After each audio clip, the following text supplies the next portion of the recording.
Hey guys, I'm going to show you how we pressure can chicken. The reason why we pressure can chicken is because it tastes so tender. It's very convenient. It's already cooked, it's already canned, so you can just take it out and add it to make chicken sandwiches. You can add it to soups, stews, casseroles. It's already done. We like having this for summer days to make like a chicken salad sandwich or a casserole, and it's so easy, it's so convenient to have on hand, and I'm going to show you how. So the first thing we need is a pressure canner. You cannot steam bath, you can't water can this stuff safely. So I have my Presto pressure canner here. They come in different shapes, sizes, and brands. As long as it's a canner, you can use it. So I'm going to fill it up. Meat takes longer than a lot of things. That's the only inconvenient part of this process, and the chicken will cook for an hour and 30 minutes in the pressure canner. So I am going to fill it just above the first line. Before you use your pressure canner, please read the directions in the book, okay? There's a warning in here that talks about just if you're going to be canning stuff for a longer period of time, you want to add a little bit more water because you don't want to run out of water, okay? And so I've gone ahead and filled this up, and I'm going to turn it on so that I can get the canner warmed while I put the chicken into its jars. So first things first, my canner is full of water. One tip is I always like to add a splash of white vinegar so that when the stuff is boiling, it just keeps the jars clean and the minerals from the water don't get build up. They don't build up on the jar. I'll give you a zoom in shot so you can see the water. Okay, so there's a few little lines inside of the jar here, and I've filled mine just past, you can't see it, it's in the water here. And I'm gonna stick it on the burner, and we're gonna warm it up. Okay, so our pressure canner is warming up, and now all we're gonna do is do a raw pack, which means the chicken is raw, and we're gonna put them into our jars. So you can use pint-sized jars, you can use quart-sized jars, whatever you wanna use. The timing for however long you're gonna cook the meat will change. So for pint-sized jars, I do an hour and 15 minutes. For the larger ones, I use an hour and a half. So because all of these fit inside my pressure cooker, all I'm gonna do is just cook all of them for an hour and a half. So this is just chicken breast. You can stick the chicken breast whole right into your jar, or you can cut it up into smaller pieces. Okay, your jars just have to be clean. They are going to sterilize while they're inside the canner. So you don't have to worry about sterilizing them. Just make sure they're clean, and you want clean lids. And as you pack the meat in, this goes for any meat, whatever you're canning, okay? You want 1.25 inches from the top to be empty. So we're just gonna, I'm just cutting these a little bit smaller so they fit in better. These are pretty large chicken breasts. And we want to leave 1.25 inches on the top, and we just want to get them as much of it in as you can. We don't need water. They cook in their own juices, and that's one of the reasons why we love the canned meat, because it's so flavorful. You can add a teaspoon of salt if you want. The salt is just for flavor. So if you would like to add a teaspoon of salt, you can. I normally don't. Okay, so once you've got your chicken in your jars, I didn't end up using my large jar. I didn't have as much chicken as I thought I did, but we are going to clean the rims of the jar. You can use vinegar or hot water. You just want to make sure that there's no cracks or chips in the tops of the jar, and you want to make sure the top of it is nice and clean, because that's where the seal is going to happen to keep our jars sealed. And we we just want to wipe each one, make sure there's no chips, cracks. And then we're going to put our clean lids on.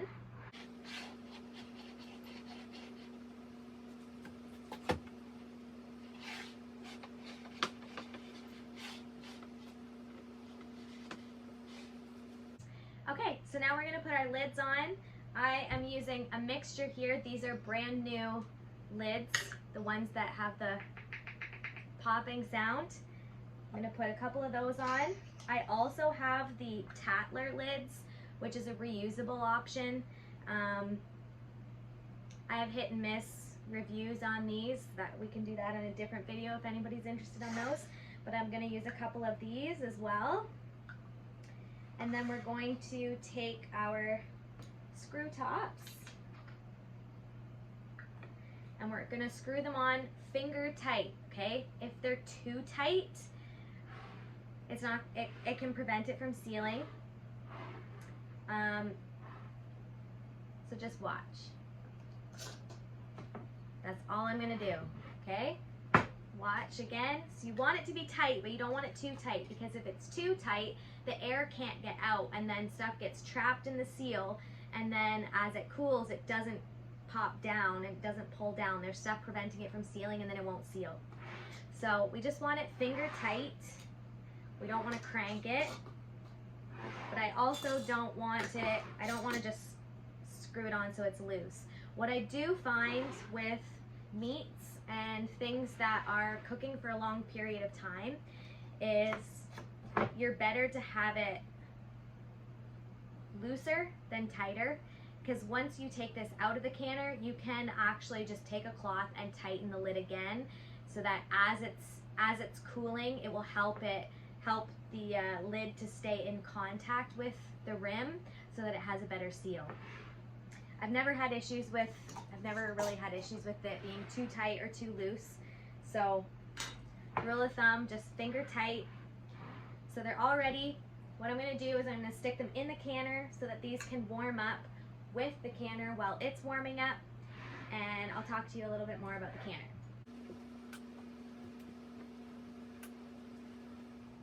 Okay, so I've got my jars inside my canner.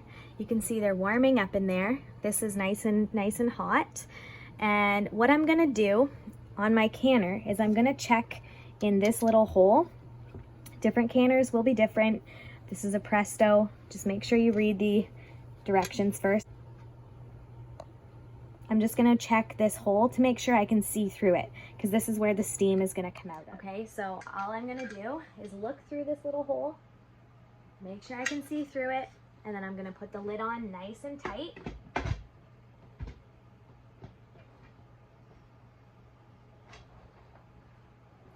And I'm gonna let it sit to warm up. And what I am waiting for is for steam to start coming out of this little thing here. So all I'm doing now is waiting until the steam starts coming out of the little spout here. And then what I'm gonna do is set a timer. As soon as I see steam, I'm gonna set a timer for 10 minutes. And what that's gonna do is allow the pressure canner to build up steam inside the canner and push out any of the excess air. And once it's steamed for 10 minutes, it's important to do this, okay? I have done it without waiting a full 10 minutes, but what is gonna happen is your little gauge here is not, it's gonna be harder to keep it where you want it to be. So you really do want to follow the directions, let it steam for 10 minutes. This is the part with canning that is, it's time consuming, but the results are worth it. So another thing you're going to want to check your pressure canner for is your weight. So depending on the altitude of where you live, you're going to need a different weight. And this is all I need for my pressure canner. Once it's steaming, I'm going to put this on the top, and then I'm going to wait for the pressure gauge to get up to the 11 psi, and that's when I'm going to start my timer. Now, meat takes a while, and that's the only downfall with canning meat, is that it takes a long time to can, and that's just because anything that's inside of a pressure canner has to be at a certain temperature for a certain length of time to kill off the certain things, right? So with meat, you're gonna be waiting a little bit longer, but it's so convenient. That's where if you're doing things in larger batches, a larger pressure canner is handy. We don't find that we need it, but our favorite things to do are pulled pork, chicken, and beef stew, or soups. So that's another favorite. We do a chicken soup, and then all we do is just add the noodles in when we warm it up. So if there's anything specific you would like to watch or you want us to do, like pulled pork or anything like that, comment below what you'd like to see, and we'd be happy to show you. I'm telling all of this to you now because this is gonna get noisy and it hisses. So basically what it's gonna do is when you put this on, the pressure that's coming out of here, the weight is gonna stop it, but the weight is just gonna kind of dance along the top, and that's what you want it to. That is how you know that you're sitting at the right pressure for your altitude. So this is just gonna dance around on the top, and it gets kind of noisy. But now basically all we do is wait and watch. So you want to stay here while it's canning, just stay around in the kitchen while it's doing its thing, and you have to make sure that it stays at least at the number that is indicated for your altitude. So I want to make sure it's at least 11. You could allow it to go a lot higher. I wouldn't suggest it, especially if you're doing soups or something like that. What I find is everything inside boils, and if the pressure is even higher than what it's supposed to, it boils out, and then you actually lose water from your jars, and you don't want that. You want as much as you can to stay in, because I've had containers of like carrots and it's only half full of water. So you want to keep it as much as you can. All you're going to do is when it gets up to pressure, I'll show you when it's actually going, but when it gets up to pressure, all you're going to do is turn the heat down a little bit, and then if it's still too high, you can turn it down a little bit and just give it a little bit of time. You don't want it to go under the number that is required for your altitude, because you would have to start over. You'd have to start your timer over, and you just don't want to do that. So now we wait. Okay, so there is steam. I'm trying to see if I can show you here. There is steam coming out now. So I'm gonna start a timer. And what's gonna happen is this thing at the back, it's spitting and making noise. That's okay. What it's gonna do is actually lock. Okay, so it's getting louder. The steam's getting stronger. It's been about 5 minutes, and you can see the top.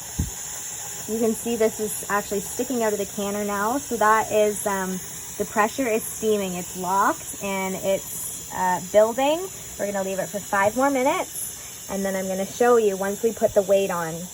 Okay, so it's been 10 minutes. I'm gonna take my weight and just pop it on just like that. Now we're going to wait till this pressure gauge gets all the way up to the 11 for where I live. It needs to be 11 PSI. And once it gets to the 11, I can start my timer for 1 hour and 30 minutes. Be very careful. This container is very hot.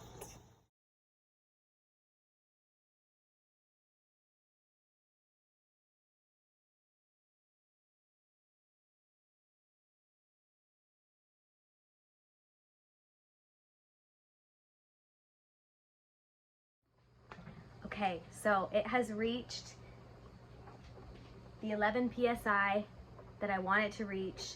And now what I'm gonna do is I'm gonna stand here and just keep an eye on it. It's slowly, right now, if you can see that, it's slowly reaching to the 12, the 13. What you can do is just turn the temperature down just a touch. Just turn it down just a touch. Give it a couple of minutes and then see where it sits. You can turn it down a little bit more and you'll get that happy temperature. Okay, so you can see we are well past the 11 PSI, and you can see that my weight here is dancing on the top. And what I'm gonna do is just turn the heat down a little bit, and then I'm gonna give it a couple of minutes just to adjust. And I don't need it to be really, really high. I just need it to be around the number that you need it for your altitude. But now what I can do is start my timer. So I only have pint-sized jars in here, so I'm going to set a timer for an hour and 15 minutes. If you have larger jars for chicken, you want to do an hour and 30 minutes. If you're doing other types of meat or stew, just look up what meat is in your stew, look up how long you need to process it for, or check out our other videos. But you can see the thing dancing on the top, so that's telling me that I'm at a good pressure, and it's gonna do that the whole time. So it's a little bit noisy, but I will check back with you in an hour and 15 minutes. So just while this is going, I just wanted to touch on a couple of things to do with this pressure gauge. Just make sure you follow the instructions that come with your canner. It's gonna be different for everyone. This here actually came with my canner, and it's for 15 pounds of pressure, but where I live I really don't need it to be that heavy, so it only starts dancing around that 15 pounds of pressure. I could actually use a lighter weight, but the point is that it's the meat inside is under the 11 pounds of pressure that I need, and that's what's important. One other thing I didn't mention at the beginning is canning meat with the bone in or bone out. I have done chicken before with the bone in. I bought a whole bunch of meat, or if you're processing your own birds, and you can just cut them up, stick them right in with the bone, like chicken legs, chicken wings. The only thing is that if you think about when you make chicken broth, that gelatinous texture and substance that you get is in the can, in the jar too, and it's very hard to get everything off of the bone, and I just found like I was spending too much time getting things off and wasting time. So for me, it's a lot easier to take it off the bone and just can it, and that way you know everything in there is just, you can just pull it out and do what you want with it. But if you have any other questions, please comment below and let us know. Okay guys, it has been an hour and 15 minutes, and what we're gonna do is turn off the heat, and we are going to let the pressure come back down all the way to 0.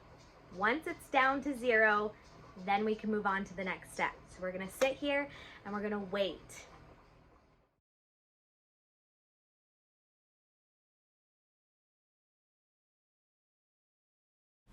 Once the pressure has come right back down to 0, we're simply going to take off the weight and set it aside. Then we're going to carefully remove the lid. There's going to be a lot of steam escaping, so just be careful. It's very hot. If you're going to be doing a lot of pressure canning, I highly recommend getting one of these jar lifters, just so you don't have to touch the jars. They're very hot. You're just going to simply take each jar out by itself. You're going to lift it straight up so that the liquid inside is not tilting and it's not touching the sides or the top. And you're just going to set them on some type of counter space that's not cold, because if it's too cold, you could run the risk of cracking the jars. I have had this happen, so just be careful. And now we're just going to let them sit for 24 hours. Okay, so it has been not quite 24 hours, almost there, but I know that these are cool and they are good to go. So I want to show you after they have sat.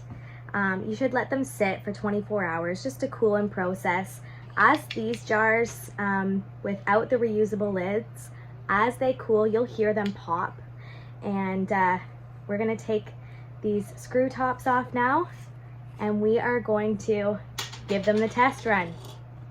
So I should be able to pick it up. As you can see, this one is completely sealed. So I can actually go ahead and wash the outside of this jar, and then I'm going to stick it away until we want to use it. So these are the Tattler lids. You have to be careful when you're unscrewing these lids because you don't want to break the seal. If you were to be cranking on them, you could be turning and undoing the seal that you've already created here. So there we go. We'll see if any of them didn't seal. If they don't seal, well, then you just get to eat it right away or stick it in the fridge. You could freeze it if you wanted, or you could reprocess it.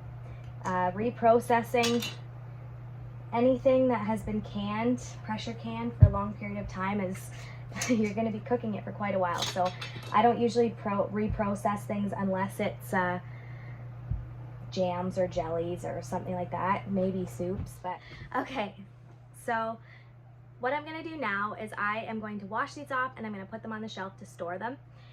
I store them without these rings on for everything, anything I can, because what can happen is you can get a faulty seal. So if there was something that's causing this to be sticky, like if some of the water boiled out or something like that, and this is actually just stuck, you're gonna notice. So I've had that happen with pickles or something, and you go and check on them like a couple of days later and they are not actually sealed. So with certain things, I'll actually just leave them on the counter for a couple of days and just make sure they're good to go. I've washed them and I keep these off. I don't put them back on to store them, and you don't want to stack them. You just want them to be free.